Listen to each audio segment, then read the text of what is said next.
Praise the lord, praise the lord. Hallelujah, hallelujah, hallelujah, హల్లెలూయా.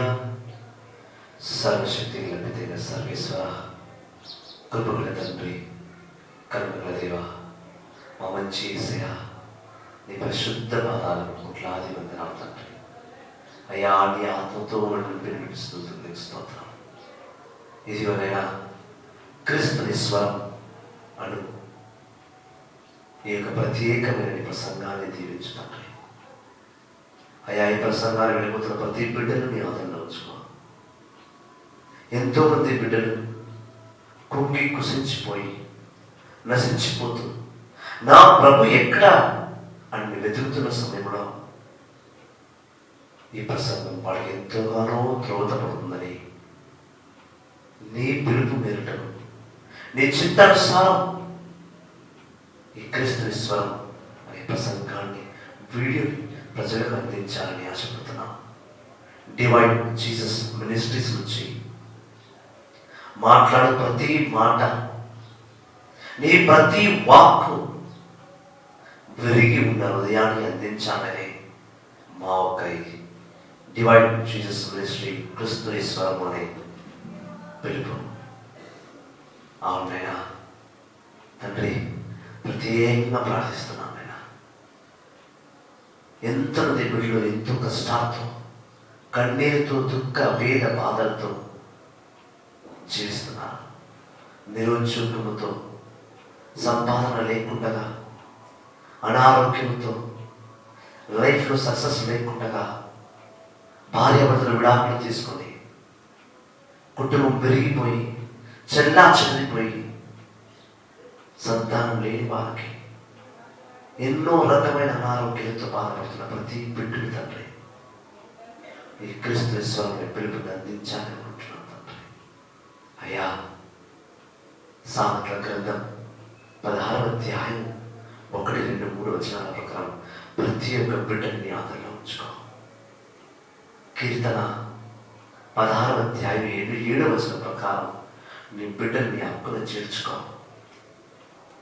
ప్రతి బిడ్డను నీ వాక్కు ద్వారా బలపరచు. ప్రతి ఆత్మ నీ వాక్కుతో నింపబడాలి. ప్రతి నశించిపోయే బిడ్డ నీ వాక్కును గమనించుకుని, నీ వాక్కును విని వాళ్ళు నీ వాక్కు ద్వారా నూతన జీవితం పొందాలి.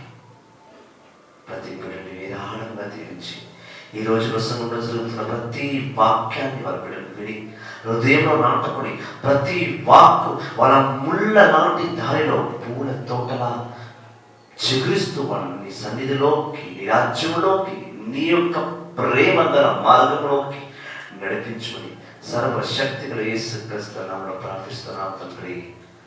ఆమేన్, ఆమేన్, ఆమేన్. Praise the lord, praise the lord. యేసుక్రీస్తు నామములో జీవిస్తున్న ప్రియ సహోదరి సహోదరులారా, ఈ మొదటి శుక్రవారం నాడు క్రీస్తుని స్వరం అనే ఈ వీడియో ద్వారా దేవుడు మీతో మాట్లాడుతున్నాడు. ఈరోజు దేవుడు ప్రత్యేకంగా ప్రతి క్రైస్తవుడు 2 గొప్ప విషయాలను కాపాడుకోవాలి. ప్రతి క్రైస్తవుడు 2 గొప్ప విషయాన్ని కాపాడుకోవాలి. మొదటిది తనలో ఉన్న ఆలయం. యేసుక్రీస్తు నివసించు నీ ఆత్మ, నీ హృదయం అనే ఆలయాన్ని నీవు కాపాడుకోవాలి. రెండవది, ఈ ప్రపంచంలో ఎన్ని చర్చెస్ ఉన్నాయో, ఎన్ని వర్షిప్ ప్లేసెస్ ఉన్నాయో, ఆరాధన స్థలాలు ఉన్నాయో, ఎన్ని మినిస్ట్రీస్ ఉన్నాయో, ఎన్ని చాపెల్స్ ఉన్నాయో అవన్నీ కాపాడుకోవాలి. మన ఇంటిని మనం కాపాడుకుంటాం. మనం ఉండడానికి ఒక సొంత ఇల్లు, అద్దె ఇల్లు కావాలి. కానీ దేవుడు నీ జీవితంలో అద్దె ఇల్లు అనేది పెట్టలేదు. ఎందుకంటే నీ ఆత్మని ఆయన ఒక పెద్ద ఆలయం. ఆ ఆత్మలో నీవు దేవుని స్తుతించి ఆరాధించాలి. అందుకే మత్తయి సువార్త 16వ అధ్యాయం 8వ వచనం పలుకుతుంది, నేను కొండపై నా ఆలయాన్ని నేను నిర్మిస్తాను. కొండపై నిర్మించే ఆలయం ఏనాటికి కూలిపోదు. మనం ఇల్లు కట్టప్పుడు కింద ఫౌండేషన్ గట్టిగా వేసుకుంటాం. గ్రనైట్ రాళ్ళతో ఫౌండేషన్ స్టోన్ వేసుకుంటాం. నీ పుట్టుకతోనే దేవుడి హృదయాన్ని గ్రనైట్ రాయితో కట్టి ఉన్నాడు. ఆయన ప్రేమ అనే రాయితో నీ హృదయాన్ని కట్టి ఉన్నాడు. ఆ హృదయంలో దేవుడు నివసిస్తున్నాడు. నీ హృదయమే ఆ బండ లాంటిది. ఆ బండ లాంటి హృదయంలోని దేవుడు నివసిస్తున్నాడు. బిడ్డ, దేవుడు అంటున్నాడు, కీర్తన 40:5 అంటున్నాడు, నేను నీ ఆలయాన్ని దీవించి దాన్ని అత్యున్నతంగా రెట్టింపు చేయడానికి నేను దీవిస్తున్నాను. కీర్తన 40:5 అంటున్నాడు, నీలో ఉన్న ప్రతి విషయాన్ని నేను రెట్టింపుగా పెట్టి ఉన్నాను. నీ ఆలయానికి కావాల్సిన ప్రతిదీ నేను రెట్టింపుగా దీవించున్నాను. God has multiplied everything in you, all the deeds what you want, all the power what you want to achieve in your life. God has blessed you. He is saying in Psalm 40:5, నీ దేవుని ఆలయం. ఇది ప్రతి ఒక్కరు తెలుసు, కానీ ఆలయాన్ని నశింప చేస్తున్నాం మనమే. సాతాను మాటలు విని, చెడు అలవాట్లకు లోనై, చెడుతనానికి బానిసై పాపముతోనే జీవిస్తున్నాం. దేవుని ఆలయాన్ని ముక్కలు ముక్కలుగా మనమే కూల్చివేస్తున్నాం. దేవుడు అంటున్నాడు, బిడ్డ, ఆలయం నీ దేహం నా ఆలయం తండ్రి, నీ దేహం నా ఆలయం బిడ్డ, కాపాడుకో. 1 కొరింథీయుల రాసిన లేఖ 6:19 అంటున్నాడు దేవుడు, నీ దేహం నా ఆలయం, నా పరిశుద్ధాత్మ నీలోనే నివసిస్తున్నది. మనం నీ ఆలయాన్ని కాపాడుకోవట్లేదు. పాపముతో, అబద్ధపు మాటలతో దేవుని ఆరాధించక, దేవుని స్తుతించక, దేవుని వాక్యాన్ని చదవక ఆ ఆలయాన్ని కూల్చివేస్తున్నాం. మనకు ఇల్లు కావాలి. ఆ ఇల్లు కొనేటప్పుడు 10 విధాలుగా ఆలోచిస్తాం. సంపాదన కరెక్ట్గా ఉందో లేదో, ఆ ఇల్లు మన బడ్జెట్లో వస్తుందో లేదో, ఆ ఇల్లుని ఎలా మనం తీర్చిదిద్దుకోవాలి, ఎటువంటి పాలిష్ స్టోన్స్ వేయాలి, ఎటువంటి పెయింటింగ్ వేయాలి. నీతో నిలవలేని ఇంటికి, నీతో నిలవలేని ఇంటికి, నీతో తోడు రాని ఇంటికే నీవు అంతరంగ వైభవంగా దాన్ని తీర్చిదిద్దితే నీలో ఉన్న ఆలయాన్ని నీవు ఇంకా ఎటు విధంగా పెట్టుకోవాలి. దానికి రంగు లేదు, శుభ్రత లేదు. నీలో ఉన్న ఆలయం, నీ ఆత్మ, దానికి రంగు, రుచి, ఎటువంటి విషయాలు వద్దు. కేవలం దేవుని వాక్కు కావాలి. ఆ వాక్కుతోనే నీవు జీవిస్తావు. ఆ వాక్కుతోనే నీవు జీవిస్తావు. నేను దేవుని ఆలయాన్ని కాపాడుకోవాలి బిడ్డ. అది కేవలం 3 విషయాలతో అది సాధ్యం. మొదటిది ప్రార్థన. మత్తయి సువార్త 16:28 దేవుడు అంటున్నాడు. మార్కు సువార్త 9:29 అంటున్నాడు, ప్రార్థన ద్వారా సమస్తం సర్వం సాధ్యం. ప్రార్థన లేనిది నీవు ఏమీ చేయలేవు. ప్రార్థనతోనే సమస్తం సర్వం మీరు సాధించగలుగుతా. రోమీయులకు రాసిన లేఖ 5:8 దేవుడు అంటున్నాడు, ఒక మంచివాడు గురించి మరొక మంచివాడు ప్రాణం ఇవ్వగలుగుతాడా? ఇస్తాడు. ఆశ్చర్యపోవలసిన విషయం లేదు. కానీ నీవు పాపిగా ఉన్నప్పుడే ఆ దేవాది దేవుడు నీ కొరకై ప్రాణం ఇచ్చినాడు. ఆయన హృదయంలో తన తండ్రి నివసించున్నాడు. తన హృదయంలో తన తండ్రి కొరకు తన ఆలయం కట్టుకున్నాడు. అందుకే పాపి కొరికైనా ఆయన ప్రాణాలు ఇవ్వడానికి సిద్ధమయ్యాడు. హృదయం దేవుని ఆలయం. మనసుని చేపెట్టుకొని ప్రార్థించు, అయ్యా నా హృదయంలో నివసిస్తున్నానా యేసయ్యా, నా వద్దకు రా, నాతో మాట్లాడు, నా స్వరం విను, నా కష్టాలు తీసివేసాయి, నా బాధను తీసివేసాయి, నన్ను నీవు నీ బిడ్డగా దీవించు తండ్రి. నా దేవుని ఆలయమయ్యా, నేను ఇక మీద పవిత్రంగా ఉంచుకుపోతున్నాను. మనం మన ఆలయాన్ని కాపాడుకోవాలి. మనకి ఇల్లు ఉన్నా లేకపోయినా, మన ఇల్లు మనం కాపాడుకున్నా కాపాడకపోయినా ఆ దేవాది దేవుడు నీ అవసరాలు తీరుస్తాడు. కానీ ఎప్పుడు నీవు నీ హృదయాన్ని, నీ ఆలయాన్ని, నీ తండ్రి నివసించే హృదయం అనే ఆలయాన్ని నీవు ఎప్పుడు కాపాడుకుంటావో, ఎప్పుడు నీ ఆ హృదయం అనే ఆలయాన్ని ఎప్పుడు నీ స్తుతులతో, ఆరాధనతో, వాక్కుతో, ప్రార్థనతో దాన్ని నిండు నూరేళ్లుగా సదా సర్వదా జీవింప చేస్తాము, ఆలయానికి ఒక కొత్త రూపు లేఖలు తీసుకొస్తాము, ఆనాడే దేవుడు నీ ఇల్లుని కడతాడు. కీర్తన 127 అధ్యాయం 1 వచనం పలుకుతుంది. కీర్తన 127 అధ్యాయం 1 వచనం పలుకుతుంది, నీవు నా ఇల్లుని కట్టినలా నేను నీ ఇల్లుని కడతాను. నీ దేహంలో నీ హృదయంలో నీ దేవుని ఆలయాన్ని నిర్మించి చూడు, దేవుడు నీ ఇంటిని నిర్మిస్తాడు. ఈరోజు చాలా పెద్ద సమస్యగా ఉంది క్రైస్తవులకి. ఎక్కడికి వెళ్ళినా ప్రార్థన చేయకుంటున్నారు. ఎంతో మంది శక్తులు, ఎంతో మంది మన సోదర భావంగా జీవిస్తున్నారు. సోదర రిలీజన్స్, బ్రదర్ రిలీజన్స్ మళ్ళీ ఇబ్బంది పెడుతున్నారు. ప్రార్థన చేస్తుంటున్నారు, ఆలయాన్ని నిర్మించొద్దంటున్నారు. దేవా విస్తరించి ఆదించడానికి వస్తున్నావు కాపాడి అంటే ఇక్కడ గుడి కట్టవద్దు, నేను గుడి కట్టవద్దని ఇబ్బంది పడుతున్నాను. పాపం పండుకొని వస్తుంది. నీ హృదయంలో దేవునికి చోటు లేనప్పుడు ఈ ప్రపంచంలో కూడా దేవునికి చోటు లేకుండా చేస్తున్నారు. యేసుక్రీస్తు నామములో జీవిస్తున్న ప్రియ సోదరి సోదరులారా, గమనించండి, ఆ దేవాది దేవుడు నిన్ను అడ్డు పెట్టుకుని నిన్ను వెంబడే తీసుకుని జీవించాలని ఆశపడుతున్నారు. మనం జీవిస్తున్నామా? యోహాను సువార్త 6వ అధ్యాయం 7వ వచనం పలుకుతుంది. యోహాను సువార్త 6వ అధ్యాయం 27వ వచనం పలుకుతున్నాడు దేవుడు. చదువుతాను వినండి.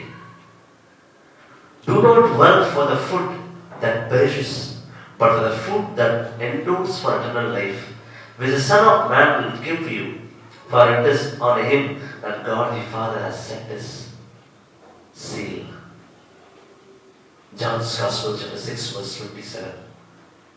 యోహాను సువార్త 6వ అధ్యాయం 27వ వచనం పలుకుతుంది. నీవు ప్రతిసారి ఏమి తినాలి, ఏమి త్రాగాలి, ఎలా జీవించాలి, ఎంత సంపాదించాలి, ఈ ఆశలో పడి నీవు నీ దేహంలో ఉన్న ఆలయం, నీ హృదయం అనే ఆలయాన్ని నీవు మర్చిపోతున్నావు. నీకు నువ్వు ఆలయం నిర్మించుకోవాలనుకుంటున్నావు, నీకు నీవే ఆలయాన్ని నిర్మించుకోవాలనుకుంటున్నావు. కానీ దేవుడు అంటున్నాడు, బిడ్డా, నా ఆలయాన్ని నిర్మించే ముందు, నీ ఇంటిని నీవు నిర్మించుకునే ముందు నా ఆలయం సంగతించుడు. నీ హృదయంలో నీవు ఉన్నట్టయితే, నా ఆత్మ నీకు తోడున్నట్టయితే, నా పరిశుద్ధ శక్తులు నీకు తోడున్నట్టయితే, నీ హృదయంలో నా కొరకై ఆలయాన్ని నీవు కట్టినట్టయితే, ఆలయాన్ని పదులంగా ఉంచినట్టయితే, ఆ ఆలయాన్ని నీవు భద్రంగా చూసుకున్నట్టయితే, నీవు ఉండడానికి నివాసం నేను ఏర్పాటు చేస్తాను.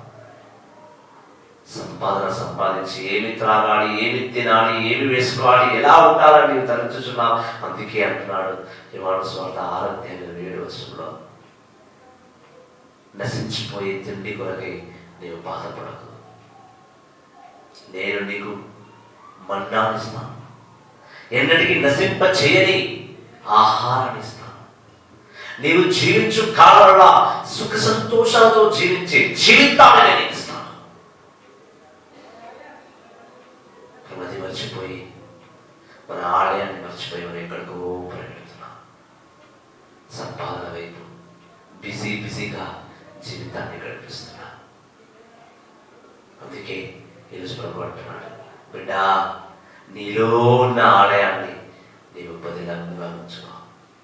నీలో ఉన్న ఆలయాన్ని నీవు నూతన ఆత్మతో నిర్మించుకో. నీలోనే ఉండాలి.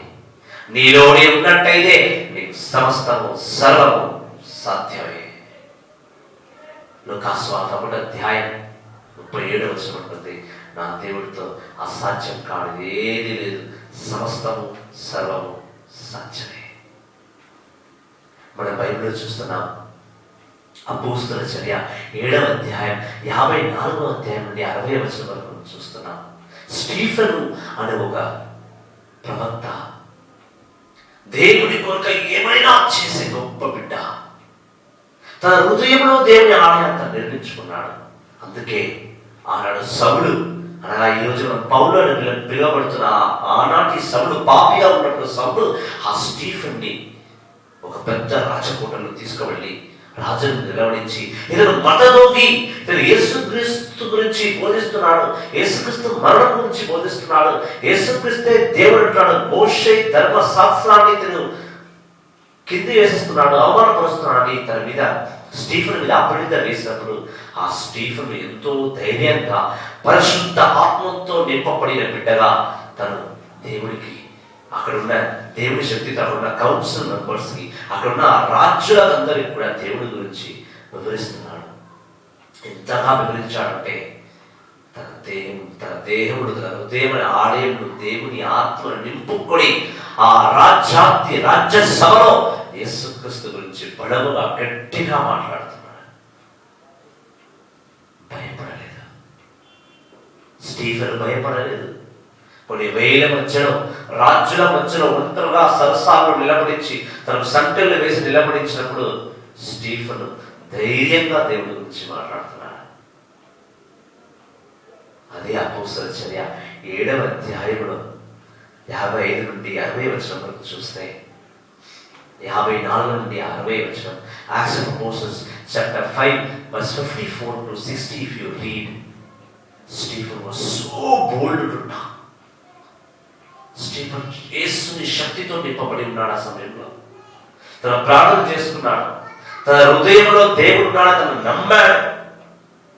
ఎంతమంది అతన్ని యేసుక్రీస్తుని నీవు ప్రార్థించవద్దు, యేసుక్రీస్తుని నీవు ఆయన తండ్రిగా నీవు స్వీకరించవద్దు, యేసుక్రీస్తు నుంచి నీవు బోధించవద్దు, యేసుక్రీస్తు మాట ఆయన పేరు నీ నాలుగంగా రావద్దని ఎంతమంది తనని ఇబ్బంది పెట్టినా, ఎంతమంది తనని బాధ పెట్టినా, కొట్టినా, తిట్టినా, అవమానం చేసినా, తనని చంపేస్తానని భయం పెట్టినా కూడా స్టీఫెన్ భయపడలేదు. తను ఒకటే మాట చెప్పాడు, నేను నా దేవుని ఆత్మతో నింపబడి ఉన్నాను. సౌలు, ఓ రాజు, నేను నా దేవుని ఆత్మతో నింపబడి ఉన్నాను.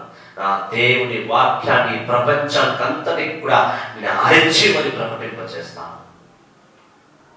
స్టీఫెన్ నమ్మాడు తన హృదయం దేవుని ఆలయాన్ని. స్టీఫెన్ గట్టి నిర్ణయం చేసుకున్నాడు, ఒక సంకల్పం చేసుకున్నాడు, నా దేవుని రాజ్యాన్ని కట్టాలి, నా యేసు ప్రభు గురించి ప్రజలకు బోధించాలి, చీకట్లో ఉన్న వారికి వెలుతురులో నడిపించాలి, పాపంలో ఉన్న వారిని నేను రక్షించి ప్రభు వైపు తీసుకురావాలి, ఈ ప్రపంచమంతా నా యేసునే భయం కావాలని తరించాడు. అందుకే అంటున్నాడు, నేను నా తండ్రి యొక్క ఆత్మతో నింపబడి ఉన్నాను. అపోస్తల చర్య 7వ అధ్యాయం 60వ వచనం, 59, 60 వచనంలో అంటున్నాడు, మీరు నన్ను ఎంతగా రాళ్ళు తీసుకొని కొట్టినా, స్టీఫెన్ అంటున్నాడు, మీరు ఎంతగా రాళ్ళతో కొట్టి చంపేసినా నేను నా తండ్రి శక్తితో నింపబడి ఉన్నాను, పరిశుద్ధ ఆత్మతో నింపబడి ఉన్నాను, కొట్టండి.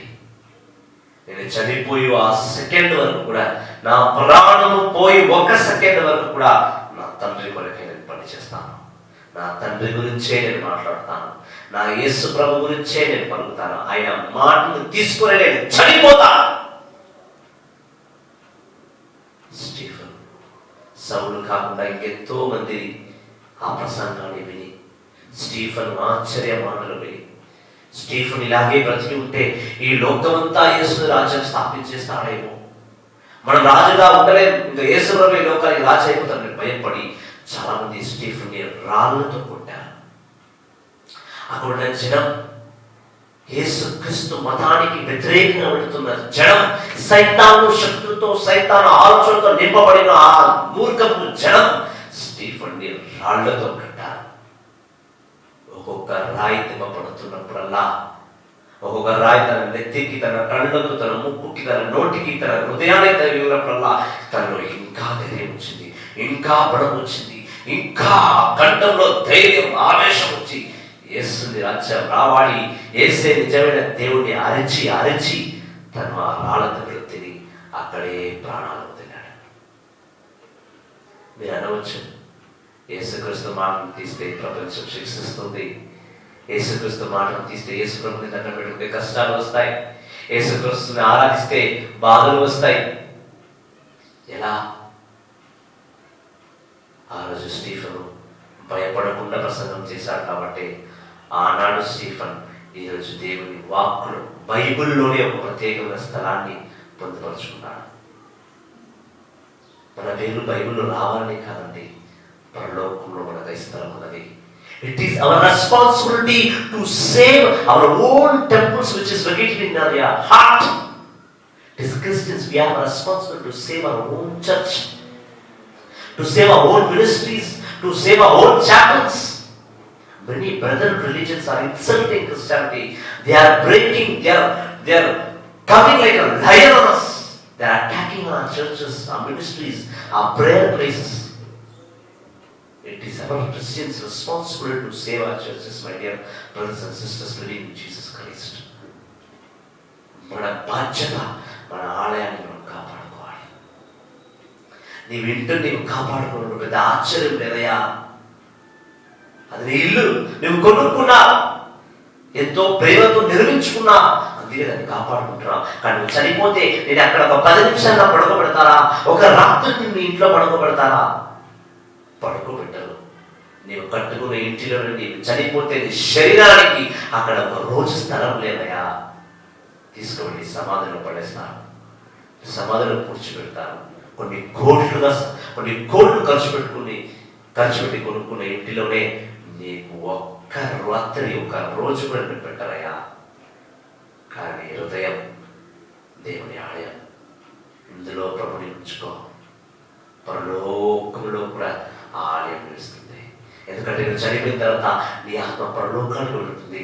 అంతేగా నీవు కట్టుకునే ఈ ఆలయం పరలోకానికి చేరుతుంది. ఇక్కడ కడుతున్న ఆలయం, ఈ ప్రపంచంలో ఎక్కడ ఒక ఆలయాన్ని కడితే నువ్వు చనిపోయినప్పటికీ కూడా ఆ ఆలయాన్ని ఎవరు తీయరు. నీ చోట వేరొక వ్యక్తి వచ్చి ఆలయాన్ని నడిపిస్తారు. అంటే జనరేషన్ టు జనరేషన్స్ ఆ ఆలయం కట్టబడుతుంది, నిలిచిపోతుంది. అలాగే నీ హృదయంలో ఆలయం పరలోకంలో నివసిస్తుంది. ఈ భూలోకంలో కడుతున్న ఆలయం తరాలుగా దాన్ని ఎవరు కూర్చోకుండా నిలబడిపోతుంది. రండి, దేవుడి సన్నిధిలో పాల్గొనండి. మనం క్రైస్తవులం. మన క్రైస్తవంలో చాలా మంది అంటారు, ఈ క్రైస్తవులంతా 3 పని: సంపాదించాలి, మంచిగా తినాలి, లైఫ్ ఎంజాయ్ చేయాలి. ఈరోజు మన మీద పెట్టిన నిందను క్రైస్తవుగా తుడిచివేయాలయా. మన సంపాదనకో తిండికో ఎంజాయ్ చేయడానికి పుట్టలేదు, మనం దేవుని రాజ్యాన్ని కట్టాలని పుట్టి ఉన్నా. మొదటి యోహాను 2:17 అంటున్నాడు దేవుడు. 1 John 2:17 says, those who are working for the will of God will not be perished. నా రాజ్యం కొరకే పాటుపడేవారు, నా రాజ్యం కొరకే పని చేసేవారు, వాళ్ళకు మరణం లేదు, వాళ్ళు సదా సరళంగా జీవిస్తూ ఉంటారు. ఫిలిప్పీయులకు రాసిన లేఖ 2:1-11 చదివినట్టయితే, ఫిలిప్పీయులకు రాసిన లేఖ 2:1-11. Philippians chapter 2 verse 10, 1-11. Philippians chapter 2 verses 1-11. If you read, మీరు చదివినట్టయితే దేవుడు అంటున్నాడు,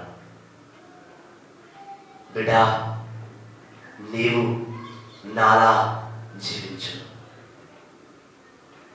ఫిలిప్పీయులకు రాసిన లేఖ 2:1-11 దేవుడు అంటున్నాడు, నా ఆలోచన నీకు ఇచ్చి ఉన్నాను, నా దేహం నీకు ఇచ్చి ఉన్నాను. నీవు నా రూపంలోనే ఉన్నావు. ఆదికాండం 3:7 దేవుడు అంటున్నాడు, నీవు నా రూపంలో సృష్టింపబడ్డావు, నీవు నా రూపంలో జీవిస్తున్నావు. దేవుడికి ఉన్న శక్తుల్లో ఒక మానవుడికి 95% శక్తులు నీకు ఉంటాయి. అనగా యేసుక్రీస్తుకి 100% పవర్స్ ఉంటే అందులో 95% పవర్స్ నీకు ఉన్నాయి. నువ్వు పిరికివాడు కాదు భయపడడానికి. యేసు శక్తితో నింపబడి ఉన్నవాడు, యేసు బలముతో నింపబడి ఉన్నవాడు. మరణాన్ని గెలిచిన మహోన్నత తండ్రి యొక్క వారసుడు నీవు క్రైస్తవుడు అంటే నీవు ఎవరికి భయపడాల్సిన అవసరం లేదు. మరణాన్ని ఎవరైనా గెలుస్తారా? ఏ ఒక్కరినో చూపించండి మరణాన్ని గెలిచిన వారిని. ఏ ఒక్కరు ఇంతవరకు మరణాన్ని గెలిచి మూడవ రోజు లేచి వచ్చిన వారు ఈ ప్రపంచంలో ఎవరిని చూపించలేదండి. ఆ అదృష్టం మన క్రైస్తవులకు మాత్రమే దక్కింది. మరణాన్ని గెలిచిన దేవుడు మనతో ఉన్నాడు. ఆయన ఉండగా మనకు భయమేమి. అందుకే అంటున్నాడు, బిడ్డా నీవు నాలా జీవించు. You have to imitate our Lord Jesus Christ. How he was, how he used to live. నీవు దేవుడిలా ఉండాలనుకుంటున్నాను. దేవుడు ఏం చేశాడండి? యేసుడు 32 సంవత్సరాలు ఏం చేశాడు? ఏమి చేయలేదు. 3 పనులు చేశాడు ఆయన. ఒకటి, ప్రార్థన చేసుకుంటూ పోయాడు. ప్రతిదానికి ప్రార్థన. ఏ విషయమైనా చివరి తన మరణిస్తున్నాడో ప్రార్థన చేశాడు. రెండవది, తన తండ్రి నామము లేని తను ఏ పని చేయలేదు. Without the name of God, he did anything. You go through the 4 Gospels. 4 సువార్తలు మీరు తీసుకోండి. మత్తయి, మార్కు, లూకు, యోహాను.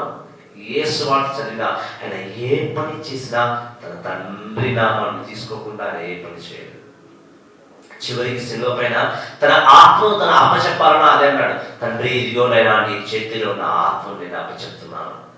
Lord, hear my lord, I hand over my spirit to you.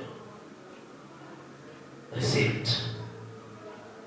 రెండవది, ఆయన తండ్రి నామాన్ని తప్ప వేరొక మాటనే వాడలేదండి. మూడవది, తన హృదయం అనే ఆలయంలో తన తండ్రి ఒక ప్రేమను తన హృదయం ఆలయంలో ఉంచుకొని అదే ప్రేమ తన అందరికీ పంచాడండి.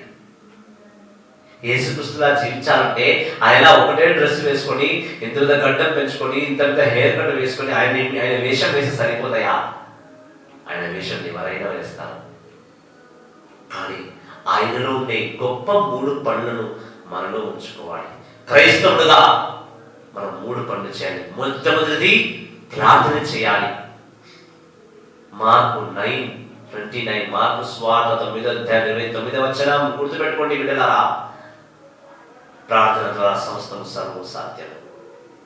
రెండవది, ఆయన నామముతోనే ఆయన అన్ని తన తండ్రి 50 తండ్రి యొక్క నామముతోనే ఆయన లోకంలో ఏదైనా సాధించాడు. మనం కూడా యేసయ్య నామముతోనే ప్రతిదీ సాధించాలి. కష్టం వచ్చినా యేసయ్య నామం, సుఖం వచ్చినా యేసయ్య నామం, నవ్వినా యేసయ్య నామం, ఏడ్చినా యేసయ్య నామం, 10 రూపాయలు సంపాదించిన యేసయ్య నామం, 10 రూపాయలు పోగొట్టుకున్న యేసయ్య నామం. మనం చాలా అందరం కూడా ఒక్కసారి కాలుకో చేయకు ఏదైనా ఒక మూడ కూర్చుకుంటే నాకు తగిలితే అమ్మా అంట.